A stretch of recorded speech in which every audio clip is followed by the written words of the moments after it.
Hi, this is Brandon Steele. Welcome to the Mainsail Financial Group Podcast series, where we host industry experts and local professionals to share some guidance, give some tips into areas that we don't necessarily get a focus on day to day. Today, we want to thank Sean Murray for joining us to share some tips, best practices into hopefully some ways that we can all kind of wring out our lives and live a little more productive, a little more meaningful life based on what that means to you. Sean's an investor, writer, and podcast host just based in the Seattle area here as well. His show, The Good Life, is distributed through the Investors Podcast Network. I hope I got that right, Sean. Perfect. And it explores topics basically related to exactly our discussion today, which is living a flourishing life. He writes regularly as well on personal finance, leadership, and business, all at realtimeperformance.com. So thanks again, Sean, for joining us here today. I think perfect time to have you on the show. Thanks, Brandon. It's great to be here. Really excited to talk about this topic. Yeah, great. So, I think the timing's perfect. You know, this year, I feel like I say this almost every time we do these interviews, but this year has just been crazy. And for what, your focus is and some of the areas that you've learned a lot and have a lot of knowledge, I think we're all kind of at this point where we're hoping for this much better 2021.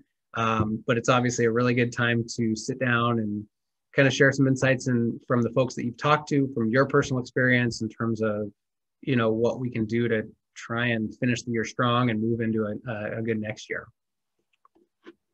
Yeah, well, it has been an interesting year. It's been challenging. I've learned a lot, and I'm happy to share just some of the themes and topics that have come up on the Good Life. I've had the good fortune of meeting a number of writers, thinkers, some academics, some business leaders that are thinking about these issues. And one of the trends that I saw that really played throughout the year so far, and my guess is just this idea that there's some things we can control and some we can't. And when we're going through something like this with the pandemic, with COVID, with regulations changing, with norms changing in society about how people are, going to restaurants and purchasing, and which could be impacting people in the audience in a number of ways, that it can feel a little out of control. And there are going to be parts of your life that we don't have control over, but what we can control is how we spend our time, how we control our emotions. We're investing in activities and practices that are going to give us the best return for our life and on, having a positive experience. And so that's been a powerful, just kind of mental model that I've been using to think about, well, I don't know exactly how things are going to play out, say, in the coming weeks, but I do know I could spend some time in the morning journaling, thinking, reflecting, trying to get centered before I go into the day, preparing myself for change. I can spend more time reading instead of just scrolling on the phone, article after article, and getting caught up in the political news or whatever it is, which tends to leave us feeling sort of hollow, and maybe go for a book that you've always wanted to read. I recently took up reading War and Peace. I never thought I'd read War and Peace. It's 1,500 pages long. I thought it was a boring Russian novel. It turned out to be this incredible reading experience. And I'm going to have a gentleman on the podcast soon to talk about it. And his name is Andrew Kaufman, and he wrote a book, Give War and Peace a Chance. And he talks about what we can learn from a novel like War and Peace. It could be going for a walk with your spouse, significant other, someone in your family. And those are the kinds of high reward, not very costly activities that can have a big reward. And I'm giving them a try this year, and I recommend it to the audience too. If I might, it sounds like from all those kind of examples that you gave, if I can kind of put together a common theme, it sounds like just trying to take a little control, like take some time out of your day to do something that is you, I guess. Is that fair to say? Yes. And it's about those activities also aligning with a larger kind of purpose and meaning in life. And this kind of gets to one of the themes in the podcast, is to eventually we all want to look back on our lives, hopefully, if we were able to live a long life, and and say, okay, we lived the life well lived, right? That we achieved the best life that we could build for ourselves. And the Greeks called this eudaimonia, which is sort of translated as flourishing, having a flourishing life. And we sometimes use the word happiness. It's a tough word. It's a loaded word. It can mean so many different things to different people. And it often has a connotation in English of sort of this sense of positive feelings or vibes or joy that you can get. But then sort of can go away and you have to kind of chase it and find it again. Whereas this idea of eudaimonia or flourishing is something that is achieved and is more permanent in a way that when we're living in according with our values and what we want to achieve in life. And there's no answer to where to find that meaning. And that's something that's come up again and again with the guests I've talked with, is that you have to sort of figure it out for yourself. And you're probably, but what I have learned is you're not going to find it in material things. You're not going to find it in constantly seeking pleasure, overindulging in alcohol, trying to buy your way into happiness. We know that just it won't get you there, because we have a certain way of adapting to whatever new experience we take on. And, if you buy a new car, you might feel happy and excited for a few weeks, a few months, but eventually it's going to be that thing that takes you to work, and you're going to need something else. And happiness, therefore, to try to find true meaning, we've got to look for something beyond that. And there's a concept that I learned from Brian Portnoy, who came on my podcast. He wrote a book called The Geometry of Wealth, and another book that just came out called How I Invest My Money. And he calls that the hedonic treadmill. We're on this treadmill and we're constantly looking for the next experience to drive happiness. And if we want to really be contented, we have to get off that treadmill and look for something that he calls funded contentment. Find out what contentment means to you. And money plays a part in that. You've got to build. It takes money to achieve often what we want in life, but you don't want to always be seeking more and more and more. At some point, you want to know what's contentment and then be able to build a life around that so that you get off the hedonic treadmill. Or another metaphor it's often used is fixing the goalposts. If the goalposts are always moving and it's always about more, $10 million in your bank account isn't necessarily going to give you what you think it's going to give you when you get there. You want to build your life every day so that it's flourishing. And if the wealth comes through that effort, I think that's great, but that shouldn't be the end point. Sure. Yeah, that makes a lot of sense. I want to maybe come back to that a little bit more on the like growth side of things. But I also heard something really good in there, which is this about this funded contentment and about, how money does play a role, but like that should not be the end goal. I know a lot of the guests that you've had on are also, financially successful. So with some of the themes that you've seen through that, like how do they look at money? What does that mean to them, and how do they use that to find that funded contentment, let's say? Well, one of the really dynamic and interesting guests I've had on recently that I think is one of the best writers of this generation to talk about money is Morgan Housel. I don't know if you've read Morgan's stuff, but he actually just moved to the Seattle area too. So he is in the Seattle area. And Morgan wrote a book called The Psychology of Money. And what he says in the book is basically that if you want to achieve the good life when it comes to money, you don't want to constantly be chasing. As your income goes up, you don't want to constantly be upping your lifestyle, because when you do that, you're sort of on that treadmill. You're constantly trying to fund the next level of whatever you've gotten used to with your new lifestyle. And one of the secrets that he talks about in his book is to condition yourself and really ask yourself what gives you satisfaction, what's important, and design and disciplining yourself so that you don't need that next thing. Therefore, you can live under your means, save a certain amount every month, which then builds up security. It builds up wealth.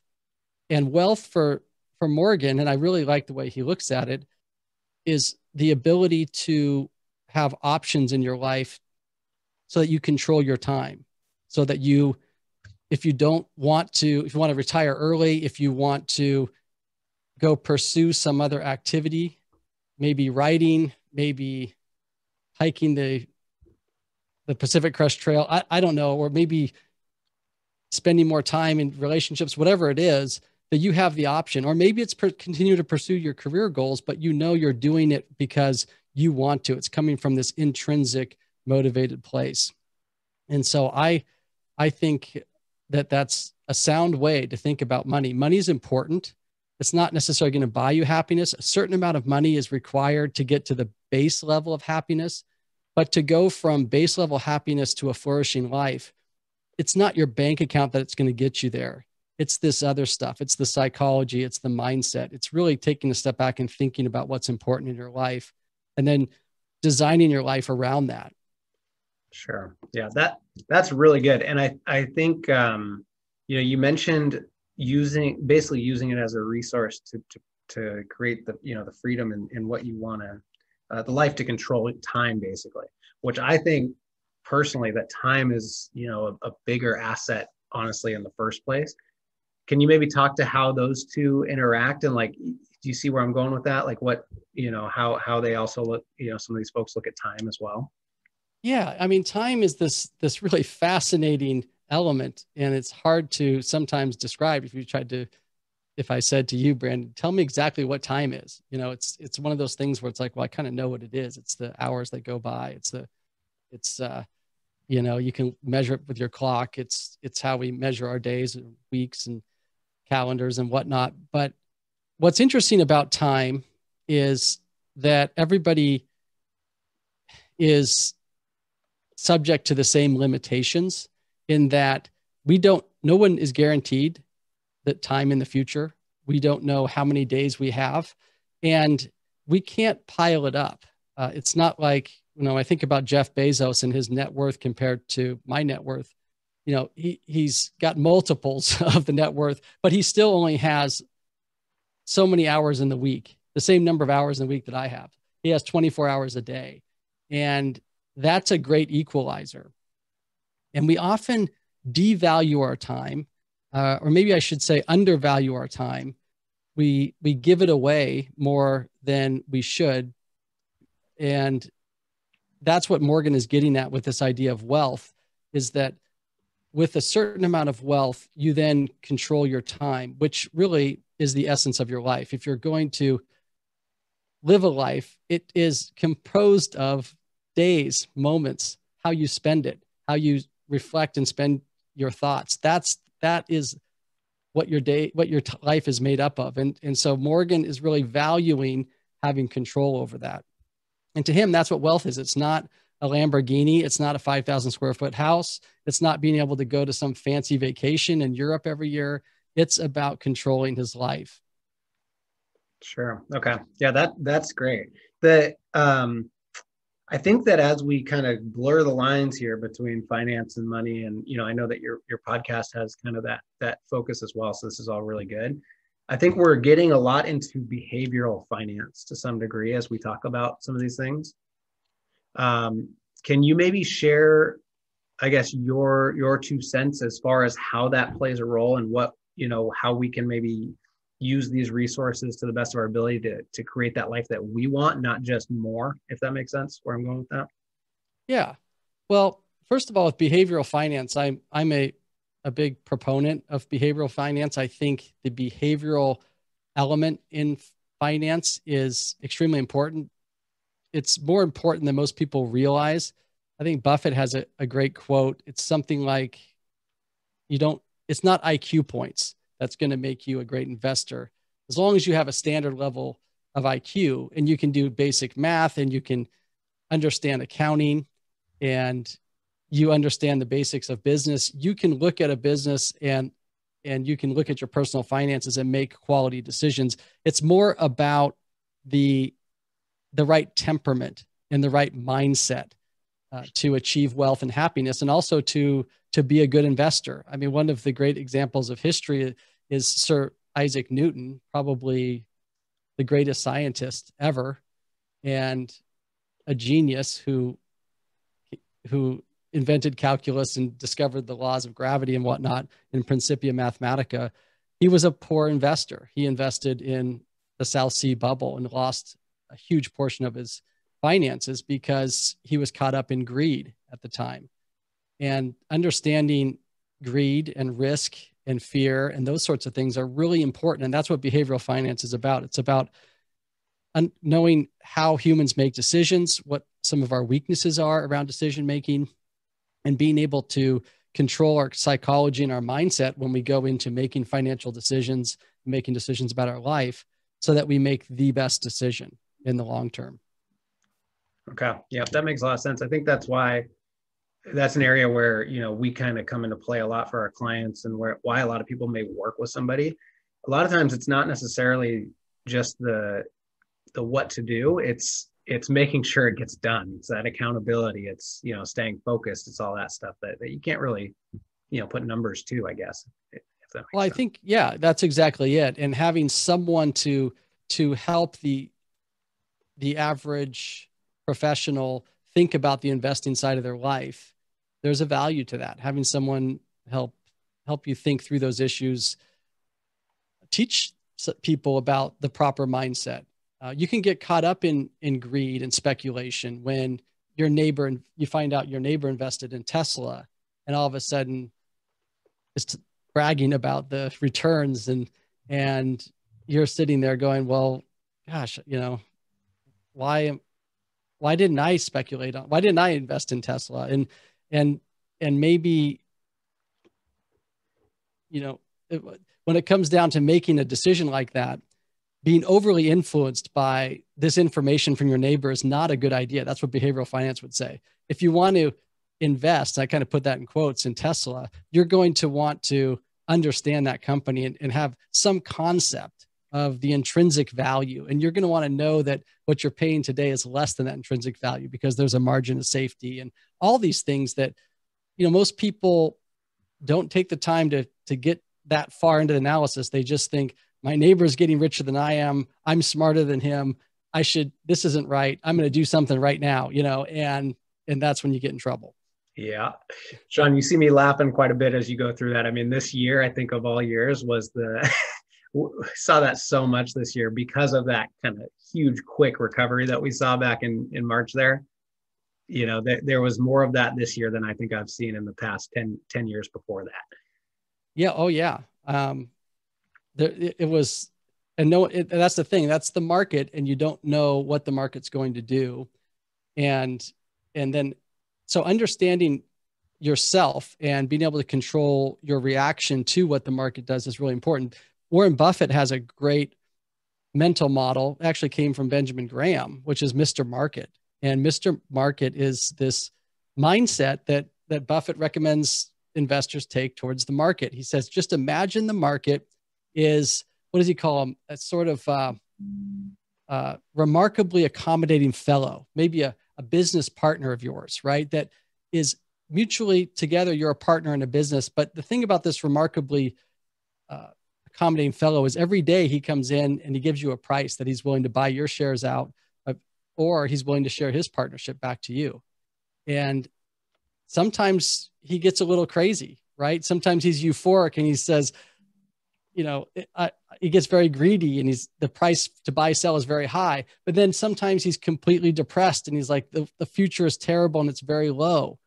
And you can take advantage of this fellow if you understand a couple things about him. I mean, one really nice characteristic about this remarkable fellow is that he doesn't care that you say no to him every day. He'll keep coming back with the same attitude. To want to sell or buy at a certain price. So you can take advantage of that as long as he's there to serve you and not guide you, as long as you know what your own view of the market is, and you can take advantage when he's very depressed and you think he's too depressed, you could take advantage of that, or when he's very euphoric. And I think that's a great way to think about the market, is to think about Mr. Market and let Mr. Market work for you. And that's what Buffett's talking about when he says it's about temperament, it's about psychology, it's not necessarily about IQ. Sure. Yeah, that is a great way to think. I've never heard that before. And I think that's helpful, not only for our listeners, but for me too. I think that's something I may have to steal from you every once in a while. Well, if you want to learn more about Mr. Market, you can, in Warren Buffett's letters, he talks about Mr. Market and the Warren Buffett's letters to Berkshire shareholders. And also in Benjamin Graham's book, The Intelligent Investor, chapter 8, and I think also chapter 20, he talks about Mr. Market. And the other chapters you may or may not get value out of. They're all great, but they're a little bit dated as far as the examples of companies. But Mr. Market is one that mental model is never going to go out of style. Sure. Yeah, that's great. Well, I think that's maybe a good place to kind of start wrapping up here. So again, Sean, I want to thank you for your time today. I think this is all really good stuff. I think there's a lot in here for our audience. If anybody does want to get in touch with you or, follow you in any way, is there a good way for them to find you? Yeah. Like I said, I blog regularly at realtimeperformance.com. It's all one word. And I also host this podcast called The Good Life. We're on the Investors Podcast Network. So if you go to the investorspodcastnetwork.com, you'll see I'm one of 4 shows there. It's called The Good Life. And you can subscribe from there. And I would, I would welcome anyone who wants to come over and listen, and be happy to. My Twitter is also where I'm pretty active too. If you want to reach out to me, and it's Sean P. Murray, and then it's the numbers 111. So it's SeanPmurray 111. Awesome. Yeah, and I would second, what Sean said. If you guys found this valuable, this is a very short snippet of what he's got available on his podcast. So definitely check him out there, and I think you'll get a lot of value out of that.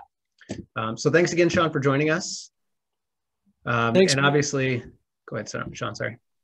Thanks, Brandon. It was great to be on the show. Of course, yeah. And obviously, if you guys have any questions for us, you can email us info@mainsailfg.com or text us 425-502-7693.